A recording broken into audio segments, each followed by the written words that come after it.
Kalau nginget game jadul open world kayak The Elder Scrolls series, ada satu perasaan yang hampir semua orang pernah ngerasain.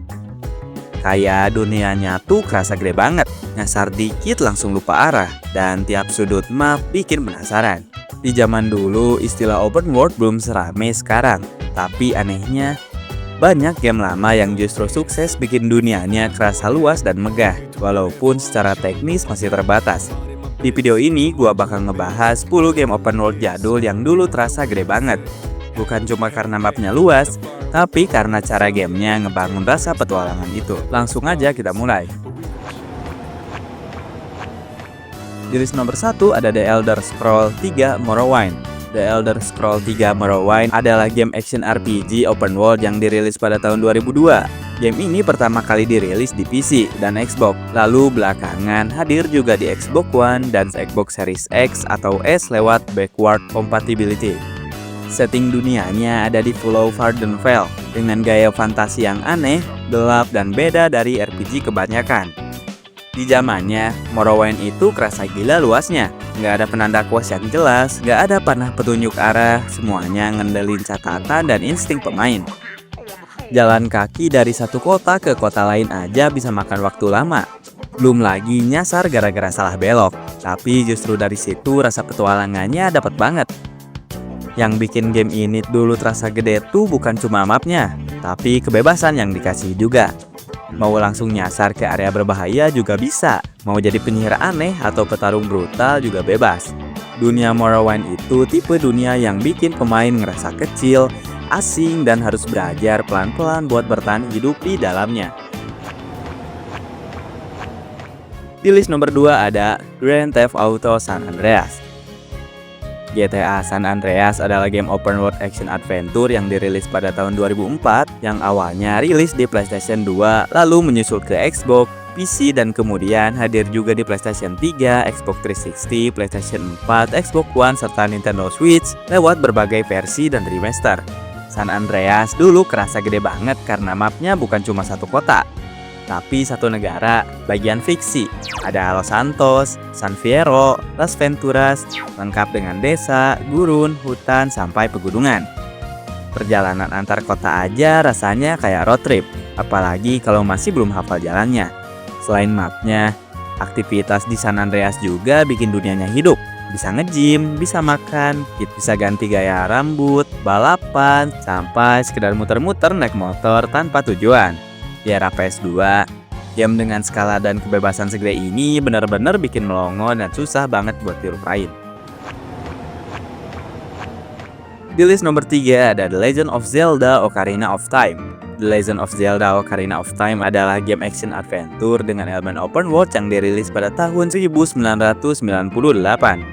Game ini pertama kali hadir di Nintendo 64, lalu dirilis ulang di GameCube, Nintendo 3DS, serta tersedia juga lewat layanan virtual console di beberapa konsol Nintendo.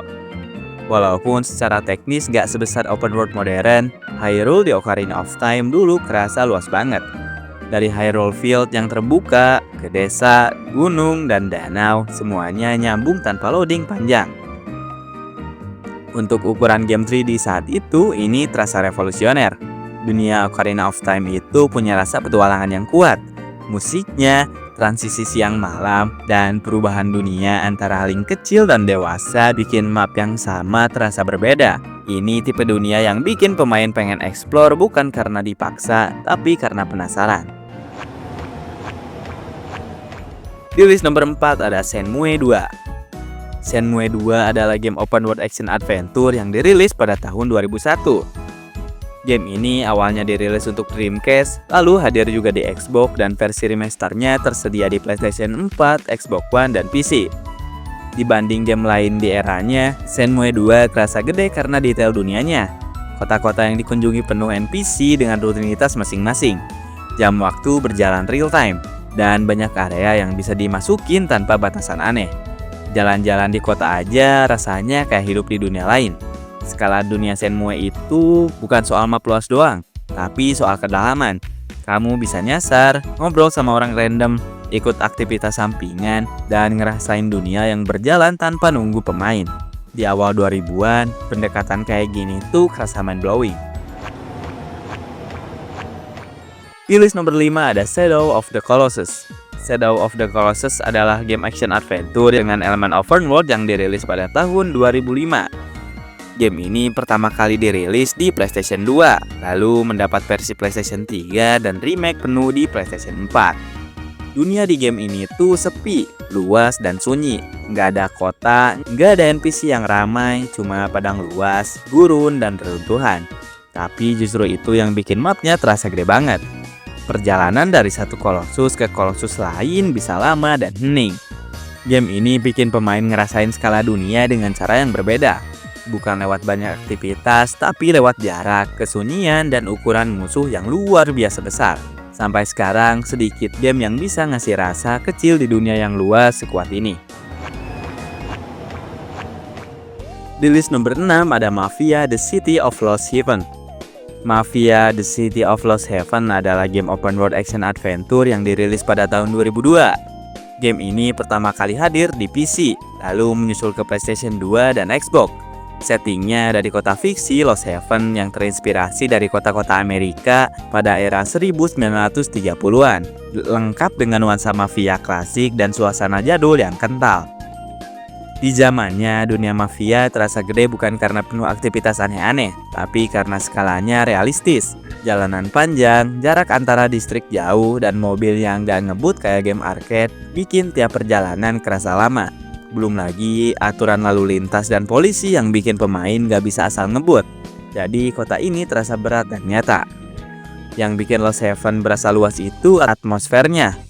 Kota ini gak berisik, tapi justru sunyi dan dingin, bikin pemain fokus sama perjalanan dan ceritanya. Mafia sukses bikin dunia open world yang kerasa dewasa dan sinematik. Dan di masanya itu jadi pengalaman yang beda dari game open world kebanyakan. Di list nomor 7 ada Driver 2. Driver 2 adalah game open world driving action yang dirilis pada tahun 2000. Game ini hadir di PlayStation, PC, dan Game Boy Advance. Dibanding seri pertamanya, Driver 2 langsung loncat jauh soal skala dan ambisi. Yang bikin Driver 2 dulu terasa gila gedenya adalah jumlah kotanya. Ada Chicago, Havana, Las Vegas, dan Rio de Janeiro. Semuanya bisa dijelajahi dengan bebas. Bahkan untuk ukuran sekarang, konsep multi kota di satu game itu terasa ambisius. Selain nyetir, pemain juga bisa turun dari mobil dan jalan kaki, sesuatu yang jarang banget ada di game driving saat itu. Walaupun kelihatannya simple, fitur ini bikin dunia Driver 2 terasa lebih nyata dan luas di kepala pemain. Di list nomor 8 ada Gothic 2. Gothic 2 adalah game action RPG open world yang dirilis pada tahun 2002. Game ini awalnya rilis untuk PC, lalu mendapat versi ekspansi dan edisi lengkap yang juga tersedia di Nintendo Switch bertahun-tahun kemudian. Setting dunianya ada di Pulau Khoniris, dengan nuansa medieval fantasi yang keras dan kelam. Di zamannya, dunia Gothic 2 itu kerasa gede karena benar-benar bebas dan gak ramah pemain. Hampir gak ada petunjuk arah yang jelas. Musuh kuat bisa muncul di awal game dan pemain dipaksa belajar dari lingkungan sekitar. Jalan kaki dari satu area ke area lain aja kerasa jauh karena tiap tempat punya bahaya dan tantangan sendiri. Yang bikin Gothic 2 berasa luas itu kepadatannya. Hampir tiap sudut map punya fungsi, entah quest, NPC penting, atau rahasia kecil. Dunia Gothic 2 nggak cuma besar secara ukuran, tapi terasa hidup dan konsisten, bikin pemain ngerasa benar-benar tinggal di dalam dunianya. Di list nomor 9 ada Jak 2. Jak 2 adalah game action adventure platformer dengan elemen open world yang dirilis pada tahun 2003.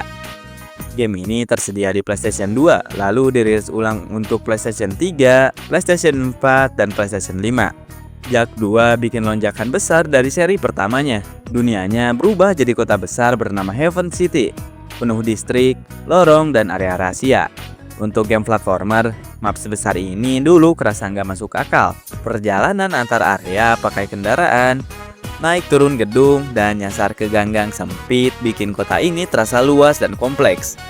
Heaven City itu tipe map yang awalnya bikin bingung, tapi makin lama dimainin makin kerasa skalanya. Dan di list nomor 10 ada Fable The Lost Chapter. Fable The Lost Chapter adalah game action RPG dengan elemen open world yang dirilis pada tahun 2005. Game ini tersedia di PC dan Xbox, lalu dirilis ulang sebagai Fable Anniversary di Xbox 360, Xbox One, dan Xbox Series X atau S. Game ini ngambil setting dunia fantasi Albion dengan gaya dongeng yang khas.